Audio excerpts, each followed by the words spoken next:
Yeah, today we are going to check out some old growth forests. We've just been driving around, finding some big trees. Looks like we're right in the zone.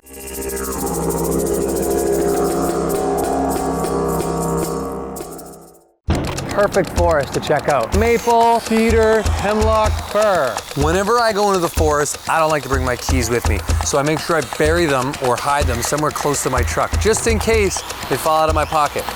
All right, looks like we found a little deer trail or something along that line here. Whoa, right off the bat.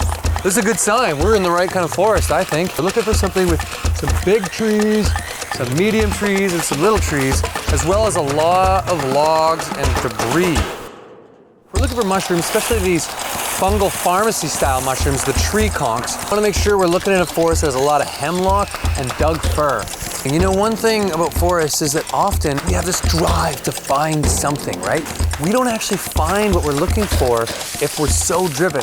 Sometimes it's best to use our wide angle vision and just kind of slow down and get into the rhythm of the forest. And then you might see a few flickering squirrels. Sometimes, interestingly enough, I've seen like frogs around mushrooms, and they're the ones that attracted me to those mushrooms, because it wasn't until I noticed them that I started looking down in that spot.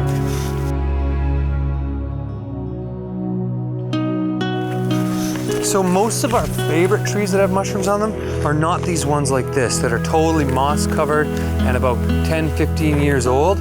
It's the ones that have fallen down in the last 2 to 5 years. Those are the real food for the mushrooms. A lot of them are like, yes, they're kind of competing for those trees. See, we have this older tree. There's no real fruiting bodies on there. But then we have this smaller, younger tree right beside it, and we're starting to see all these fruiting bodies. These are red-belted polypores. And we know that the mushrooms are gonna like this, but they're feeding off this older tree, and they used to have fruiting bodies on this. So if we start to peel this back, we'll see, ooh, look at that. See all this fungal layer in here underneath? And a big slug. Hey, buddy. But you see this fungal underneath layer here that's in there. So this is all more of that mushroom. Probably the same, I taste it, I'll be able to tell. I think that's the same red-belted polypore that is on this tree. But what it's doing here is it's feeding and generating more life. So then it comes to a smaller tree like this, where it's able to put out some fruiting bodies, like so. And we follow the tree up. And one of my favorite things for zoning into mushrooms is to drink the mycopea, which is this watery solution off the edge. That's what we're talking about. Wow, a little sweet, a little bitter. Nice.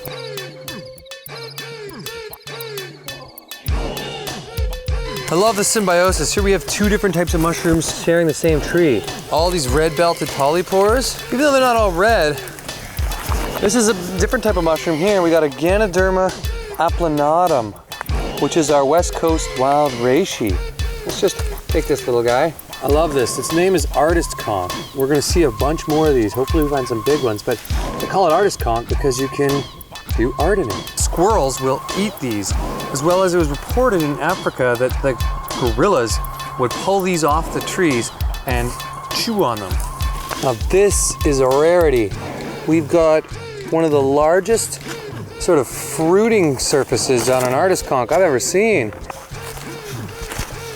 As you can see, I'm on an old stump. Now this would be the original first growth of the forest. This is the kind of forest I wish we saw more of, because in these forests, we're gonna see much more diversity of mushrooms. Right now, we're sitting in a second growth forest, which is pretty awesome too. But you know, we got all these old stumps. Appreciate you. Thank you for being here. That would have been a 500-year-old tree, 400-year-old tree before they cut it. I love the forest. Woohoo! This here is a Dyer's polypore. It's not one that I use as medicine, but it is one that is used to make a nice dye. People like to use it for wool. Always good to take note of who else is in the forest with you. We got some squirrels eating those cones.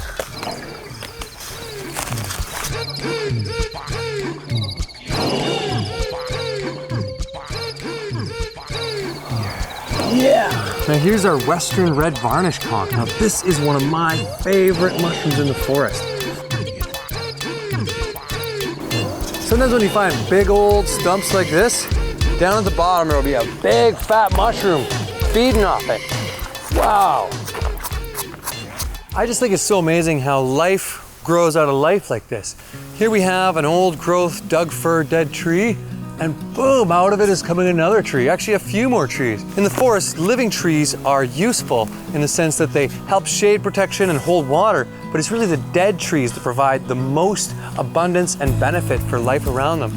A lot of the bugs go in those, a lot of the birds start getting the bugs, a lot of the mushrooms will grow in that, and a lot of the animals will start to pull up and eat those and create nutrients for themselves. So these older dead trees are probably the most beneficial part of the forest.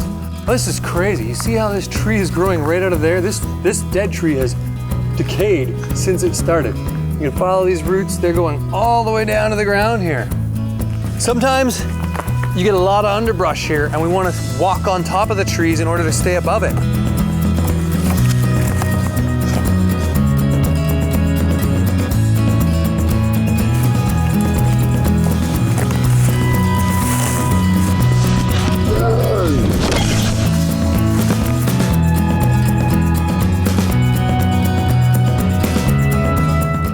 Lots of different types of mushrooms in this forest.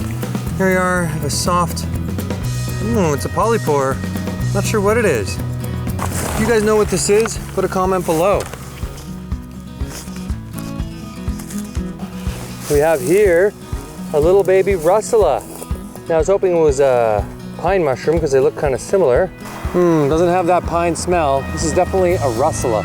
Now this mushroom is common and not that tasty. It's a famine mushroom if we have to eat it, but what it's telling me right now is that we are almost in that mushroom season where the edible mushrooms like the chanterelles and the pines and the lobsters are ready to go.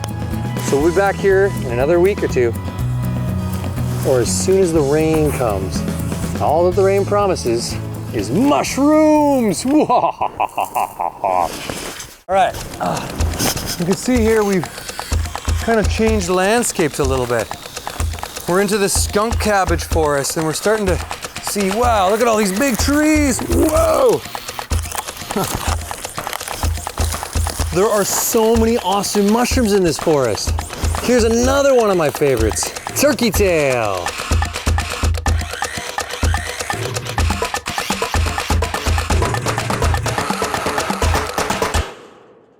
Here's another little polypore. Now I'm kind of excited about this. At first when I saw it from the distance, I thought it might be a tinder conch. I'm like, there aren't that many tinder conchs here, but let's check it out because it's got this layering. But now as I get closer, it reminds me of an agaricon, which is a mushroom of spiritual potency and immortality. Okay. Yeah, I think I can get a good vantage point on this forest. Here's some of those woolly ones that look like turkey tails but are not. Now they're growing all along this tree. In fact, there's hundreds on here. Just because they're not turkey tails doesn't mean they don't have medicinal benefits. See how they have that brownish, pinkish underbelly and they're more woolly? Definitely different. Cooler mushrooms.